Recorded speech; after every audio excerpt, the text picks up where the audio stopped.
Le Barça perd son dernier match contre le Celta Vigo, malheureusement, c'est dommage, franchement c'était un très beau match, on méritait de gagner, on a vu des belles choses, on a vu un très beau match de Ferran Torres, un match assez complet, assez magnifique aussi, peut-être le meilleur match de sa carrière de la part d'Eric Garcia. Vraiment, c'était vraiment un très beau match quoi. Débrief à chaud, c'est parti.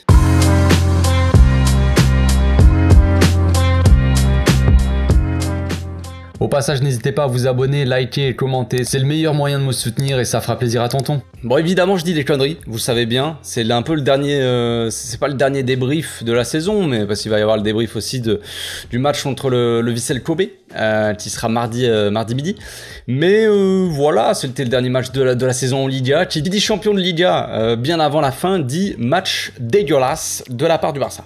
C'est assez triste, j'ai vu un tweet que j'ai trouvé assez intéressant d'un Espagnol qui disait que c'est assez étonnant en fait de voir ce Barça-là qui n'a quasiment rien gagné en soi. Je veux dire, ce Barça-là n'a pas gagné ces dernières années, on n'a pas gagné, rappelez-vous des belles années du Barça, de Messi, Xavi, Iniesta, tout ça, Tutti Quanti, on gagnait des titres à l'appel et en fin de saison, on pouvait se permettre de relâcher parce que voilà, on a tout gagné, tu vois, les mecs, tu peux te dire, ils sont un peu fatigués d'avoir gagné. Là, ils sont quoi, frère? Ils sont en dessous fatigués de gagner des... Non, il n'y a pas de titre, frère. Tu ne gagnes rien pendant des années. Alors on a gagné la Liga, c'est bien, on va pas s'énerver, hein. On va pas non plus trop s'énerver pour un match qui ne sert à rien concrètement, alors que le Celta Vigo ils jouaient leur vie. Je l'avais dit dans l'avant-match, j'avais dit que ça allait être un match dégueulasse, ça sent le match un peu pourri. Moi je pensais un match nul, bon c'est carrément une défaite. Il y a Christophe Jallet qui est rentré, qui a mis son centre là. C'est quoi ce but, frère? On se prend des buts de gag en plus de ça. Iñaki Peña, le pauvre Iñaki Peña qui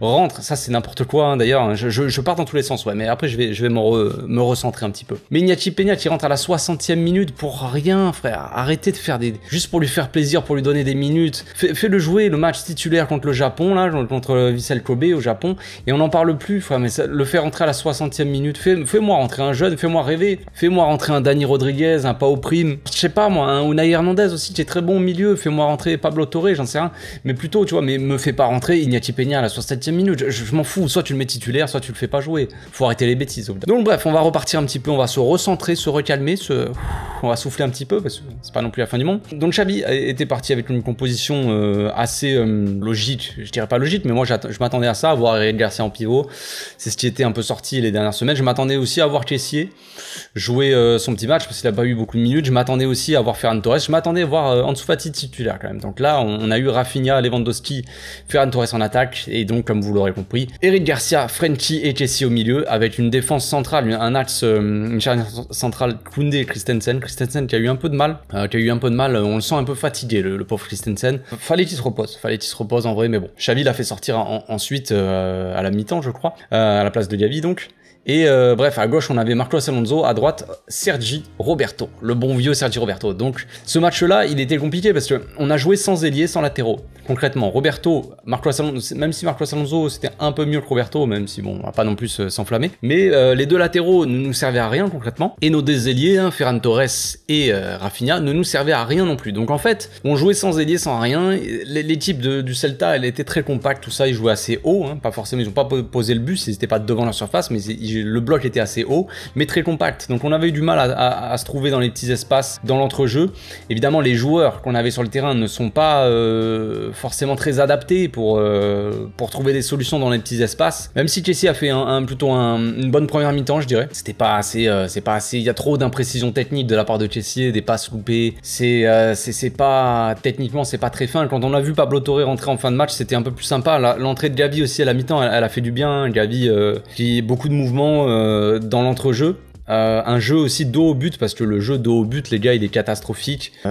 Ça soit de la part de tout le monde, hein, même Lewandowski, enfin, il fait des contrôles. C'était très compliqué, très compliqué. Ça sentait la défaite, tout simplement. Les buts sont mérités, la défaite, elle est méritée aussi. Les joueurs ne méritaient pas mieux que ça. C'est assez triste quand même, hein, de ce qu'on voit là, en fait, sur cette fin de saison, c'est que, comme je le disais tout à l'heure, on est champion et on dirait que les joueurs, voilà, ils ont plus envie de jouer, ils ont plus envie de montrer, mes frères, la plupart de ceux qui sont sur le terrain là, ils ont leur place à jouer peut-être pour la saison prochaine, on va dire, parce que Ferran Torres, à moins qu'ils voilà, qu'ils se disent bon bah c'est mort, tu vois, foutu. Mais c'est sûr que quand on voit les matchs de Ferran Torres, quand on voit le match de des mecs comme Sergio Roberto, Marcos Alonso, tu te dis que la saison prochaine, ou même Chelsea, même si Chelsea, comme j'ai dit, il a fait plutôt un bon match, mais en soi, voilà, c'est pas des mecs, on dirait qu'ils sont pas morts de faim, quoi. Quand tu vois rentrer Gavi, le mec, lui, il a pas sa place à jouer. Alors peut-être que c'est pour ça qu'il est titulaire aussi, peut-être que c'est pour ça aussi qu'il est titulaire avec l'Espagne à seulement 18 ans, peut-être parce que c'est un mec qui a la dalle, mais c'est triste. C'est triste de voir une équipe comme ça qui n'a pas la dalle, alors que comme je l'ai dit, ils ont rien gagné. Vous avez gagné une Liga, une Super Coupe d'Espagne, les gars. Calmez-vous. Si ça commence à jouer les divas, à dire « Ouais, bah nous on a gagné, on est tranquille », frère, t'as tout à prouver en fait. T'as tout à prouver pour la saison prochaine. Donc je vais souligner quand même, Ter Stegen a quand même eu le trophée du meilleur gardien enfin va l'avoir en tout cas, meilleur gardien de la Liga, même si on espérait qu'ils se prennent pas de but pour qu'ils battent le record, ça ne sera pas le cas, malheureusement. Et Lewandowski qui finit Pichichi, même s'il marque pas ce soir encore une fois. Ansu Fati qui marque le but sur une passe décisive de Dembélé. Voilà, c'est sans plus. De toute façon, ils ont pas, je veux dire, même ceux qui rentraient, c'était pas fou non plus. Ansu Fati avant son but, on l'avait pas trop vu. C'était pas fou. L'entrée de Pablo Torre, comme d'habitude, intéressante, comme j'ai dit tout à l'heure, qui était souvent trouvé dans l'entrejeu, beaucoup de mouvements, beaucoup de propositions, de la qualité technique pour pas perdre des ballons et pour d'essayer de trouver un peu des brèches, tout ça. On peut regretter, que Pablo Torre ou Ansu Fati n'ait pas été titulaire, évidemment. Peut-être que Xavi a voulu faire plaisir, machin, mais à ce moment-là, moi j'aurais mis, comme dans ma compo, j'aurais mis Ferran Torres à droite, tu vois. Si tu veux faire plaisir à Ferran Torres, fais-lui plaisir, frérot, mais fais aussi...